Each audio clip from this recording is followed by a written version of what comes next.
astera doa, Esorbaskerekin, talde berritua duzue berriz ere, eta arropa aldatu duzue, nahiko berritasun dituzue taldeen gaztengandik apostua, eta garapen taldea izanik, beti goraka begirako proiektu honetan zaudete. Zer nolako taldea dakazue aurtengo denboraldirako? Bueno, esan dezun bezala aldaketa batzuk egon die, gazte desente hartu ditugu, eta bueno, apustu hori da ez, bai ditugu hiru elite, baina beste danak oso gaztea dira. Eta bueno, hoik eman dingo ditute eman barrekoa, jakin da Euskaltel hor dagoela, gaztetan apostau dugu eta abertzeatatzen. Abesle berriarekin, baina gure egutegira gehiago apostoa ingo bezue, Kopa Espainiari ezetz esan diozue, beste begira bat egutegari, ez? Bai, azkenen karrera asko ziren Kopa Espainian, da bueno, egia da batzuk ez ditugula egingo, baina 5-6 bai egingo ditula, gaina bi kategori zio die eta horiek egiteko ere hor barruan gare, así que bueno, ez da asko aldatuko kalendarioa, bai etxean apustu gehiago egingo etxeko karreretan, baina bueno, gero ere intentzioa da karrera importante bueltak eta hola hor izatea.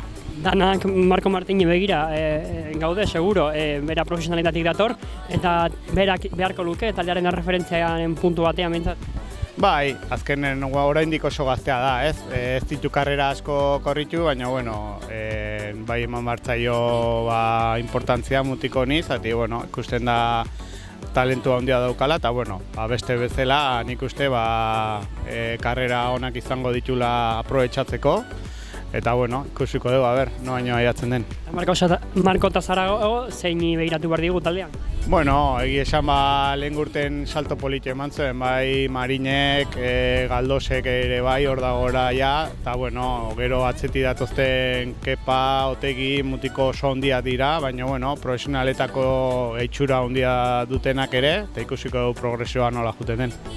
Aimar, zure bigarren demoraldia afizionatu mailan, demoraldia aste hartugu, Esorbasken, eta seguro lanketa ona egingo zenuela aurtengo demoraldirako. Iaz ja argizpi politak utzi zen dizkigun, eta aurten talde berrituarekin, talde txikiagoarekin, jendea pixkat zuri begira egon daiteke, ez? Bueno, ez dakit, egia da ondo preparatela aurten urtea.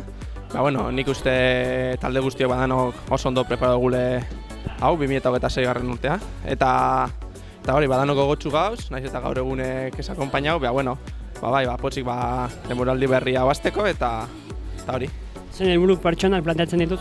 Ez, pasan urtean hauen moduen, nik pentsau, demoraldi osoa maila antxeko bategaz eta hori, pertsonalki egia da, pasan urtean baino igual puntutxu batzuk hau hobetutea, besterik ez. Eta zein itzuli, zein lasterketari begira, iaz itzulietan oso ondo ibili zinen, batez ere Castellanen ondo, aurten ere seguro konkreturen bati begiratuko zeniola.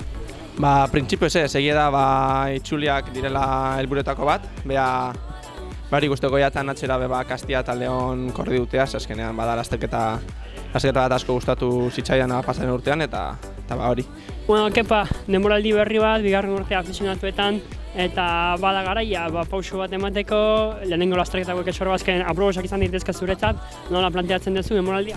Bueno, ilusiokin etorri ga, inoiz baino motibatuko, eguraldi ere ikusten bezala etxekoa, eta gogokin hasiera polit bat eman daikeun denboraldiri, ikusten lana denok gogotik egin deula, eta taldea naiz eta ez izan hain beste horretan bezain besteko ez izatea hain handie, garenak oso motibauta gare eta iruditzen oso talde politia daukeula eta zerbait politia egin dezakeula bai egun hauetan eta datorren denboraldi honetan.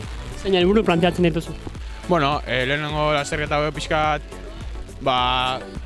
ritmo pixkat hartzeko, jolasteko eta ikusteko nungaren hartuko ditugu, ez dugu helburu finkoik jarri.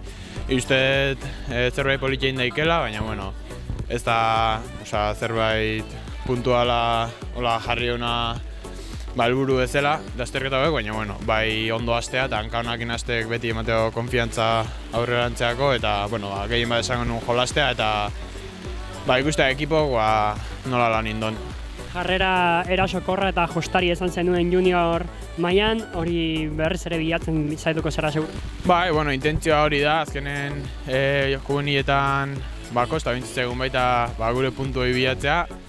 Eta guain, baita lehenengo urtea pixka gorra izan da, zaie, baina bueno, bigarren urte honetako ilusio asko, iruditzai lana bide honetik ari gara egiten, eta aukeran bat edo beste izan dezakeula. Ikasi egun hori dana praktikan jarri dezakeun, esperientzi pixkat gehiokin garelako unietan baino, eta bueno, horrekin aurrea eta lotxai gabe jokatzea eta beti bezain erasoko zeokoa gaur irtetzen. Sorte. Eskerrik asko.